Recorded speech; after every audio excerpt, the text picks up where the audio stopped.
Hi hello welcome to Subhashini talks. ఈరోజు వచ్చేసి మనం ఒక చిన్న స్టోరీ అనేది చెప్పుకుందాం. ఆ స్టోరీ ఏంటి అంటే, ఒక చిన్న విలేజ్ లో వచ్చేసి ఒక చిన్న కుటుంబం ఉంది. ఒక ఫాదర్, మదర్ అండ్ ఒక చిన్న బాబు ఉండేవాడు. వాళ్ళు ఫార్మింగ్ చేసుకుంటూ అలాగే ఒక చిన్న కూరగాయల వ్యాపారం చేసుకుంటూ జీవనం కొనసాగించేవారు. అయితే గనక వాళ్ళలాగా తన బిడ్డ కష్టపడకూడదు అని చెప్పేసి చాలా కష్టపడి ఒక మంచి స్కూల్లో జాయిన్ చేసి బాగా చదివించేవాళ్ళు. ఆ తల్లిదండ్రులు పడే కష్టానికి తగినట్లుగానే ఆ చిన్న బాబు పేరు వచ్చేసి కుమార్. బాగా చదువుకొని తను కూడా మంచి మార్కులు సంపాదించేవాడు. అలా మెల్లిగా పెరిగి పెద్ద అయ్యే కొద్దీ తను ఒక బీటెక్ అనే కోర్స్ కంప్లీట్ చేశాడన్నమాట. అలా కోర్స్ కంప్లీట్ అవ్వగానే మంచి మార్కులు సాధించి క్యాంపస్ ఇంటర్వ్యూస్ లో సంవత్సరానికి 12 లక్షల జీతం ఉన్న ఒక జాబ్ ని ఫస్ట్ టైం తను సాధించాడు.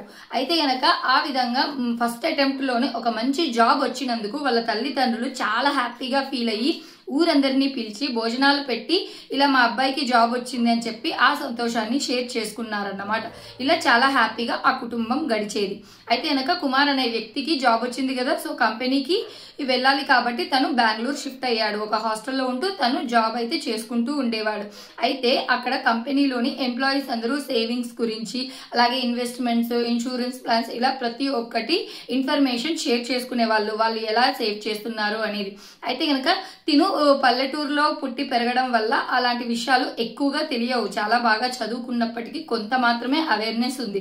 సో ప్రాపర్ గా మనం ఇన్వెస్ట్మెంట్ చేయాలి ఒక పద్ధతిలో, సో అని చెప్పేసి అతను ఒక ఫైనాన్షియల్ అడ్వైజర్ దగ్గరికి వెళ్ళాడు.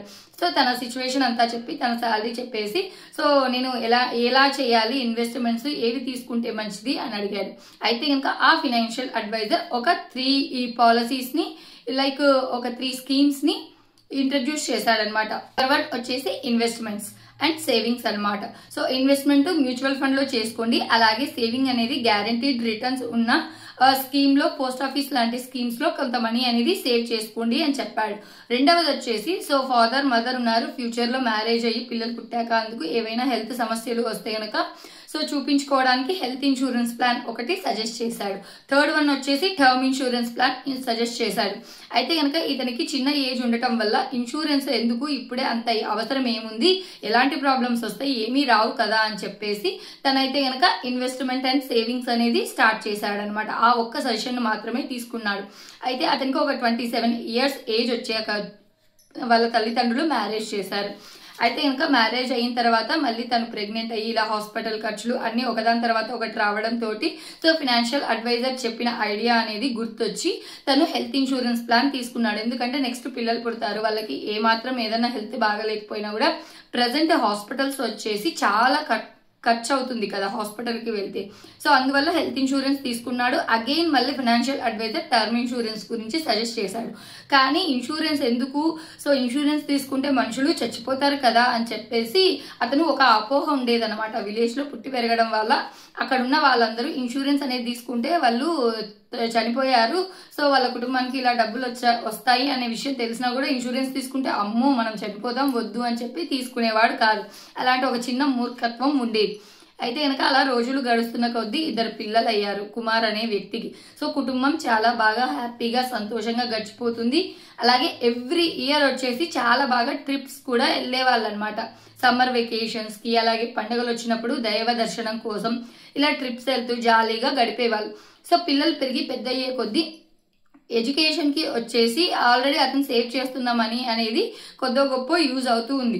అయితే తన భార్య సలహాతో సో ఉండటం కోసం ఒక మంచి సొంతిల్లు అనేది ఉంటే బాగుంటుంది కదా అని చెప్పేసి ఒక సొంతిల్లు తీసుకోవడానికి ప్రయత్నాలు మొదలు పెట్టాడు. అయితే తన దగ్గర కొంత మనీ ఉండటంతో దానితో పాటు కొంత ఈఎంఐ ద్వారా లోన్ తీసుకుందాము అని చెప్పి లోన్ తీసుకున్నాడు అన్నమాట. అలా ఒక ఇంటిని తీసుకున్నాడు, గృహప్రవేశం చేశాడు. చాలా చక్కగా వాళ్ళ ఫ్యామిలీ అనేది లైక్ కొనసాగుతూ ఉంది అన్నమాట. అయితే గనక మళ్ళీ ఒక 2 ఇయర్స్ తర్వాత తన శాలరీ అనేది హైక్ అవుతూ వస్తూ ఉంది కదా, సో ఇన్వెస్ట్మెంట్స్ అనేది పెంచుకుంటూ వెళ్తున్నాడు. అలాగే సో పెరిగిన అమౌంట్ తోటి ఇక్కడ ఈఎంఐలు కడుతూ ఉన్నాడు. సో అలా జీవనం కొనసాగుతూ ఉంది. అయితే అలా ఈఎంఐ తీసుకునేటప్పుడు బ్యాంక్ వాళ్ళు రుణరక్ష అని ఒక ఇన్సూరెన్స్ ప్లాన్ తీసుకోమన్నారనమాట. సరే అని చెప్పి అది తప్పదు అని చెప్పి తీసుకున్నాడు అనమాట. అయితే అలా జరిగిపోతూ ఉండగా అతని భార్య, ఇద్దరు పిల్లలు కలిసి సమ్మర్ వస్తే గనక మంచి వెకేషన్ ట్రిప్ కి వెళ్ళారనమాట. అయితే వెళ్ళిన తర్వాత తిరిగి వస్తూ ఉండగా సో అతని కార్ అనేది యాక్సిడెంట్ కి గురవ్వడం జరిగింది. సో అలా యాక్సిడెంట్ కి గురయిన తర్వాత సో వేరే వాళ్ళు వచ్చేసి అక్కడ వెళ్లే వాళ్ళు సో 108 కి కాల్ చేసి హాస్పిటల్లో అడ్మిట్ చేశారు. అందరికి బాగా దెబ్బలు తగిలాయి అనమాట. సో హెల్త్ ఇన్సూరెన్స్ ఉంది కాబట్టి సో హాస్పిటల్ ఖర్చులన్నీ like insurance company half of the payment pay చేస్తుంది కాబట్టి ఇబ్బంది లేదు అనుకున్నారు. సేఫ్ గా బయటపడితే చాలు అనుకున్నారు.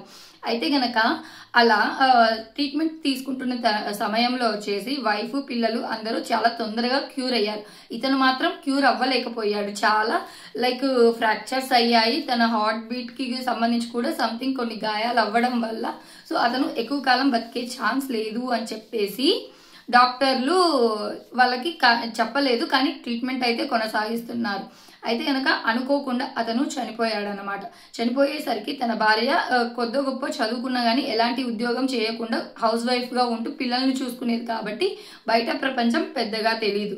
సో ఇప్పుడు ఈఎంఐలు కడుతూ ఉన్నాడు. సో హౌస్ లోన్ తీసుకునేటప్పుడు వాళ్ళు ఏం చేశారు, బ్యాంక్ వాళ్ళు రుణరక్ష అని చెప్పి ఒక ఇన్సూరెన్స్ పాలసీ ఇప్పించారు.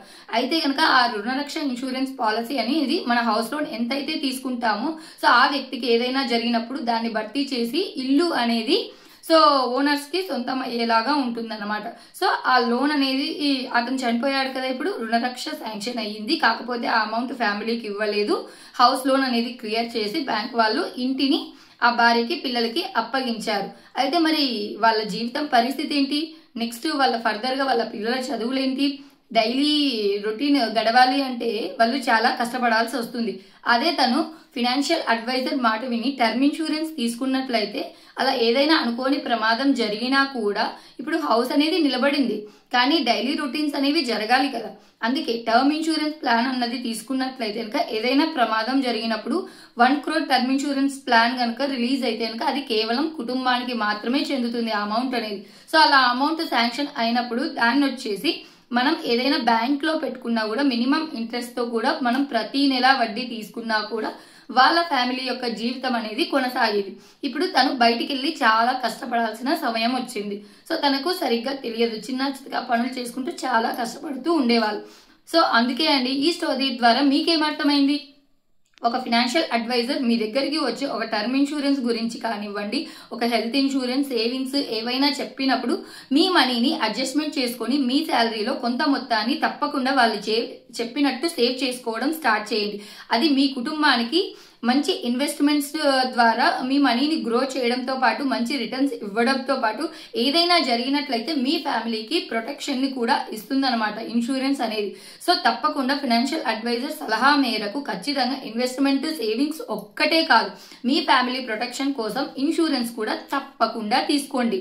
సో ఇదే అన్నమాట నేను ఈ చిన్న స్టోరీ ద్వారా తెలియజేయాలనుకున్నది. ఈ వీడియో కనుక మీకు నచ్చినట్లయితే లైక్ చేయండి, షేర్ చేయండి, సబ్స్క్రైబ్ చేయండి. Thank you.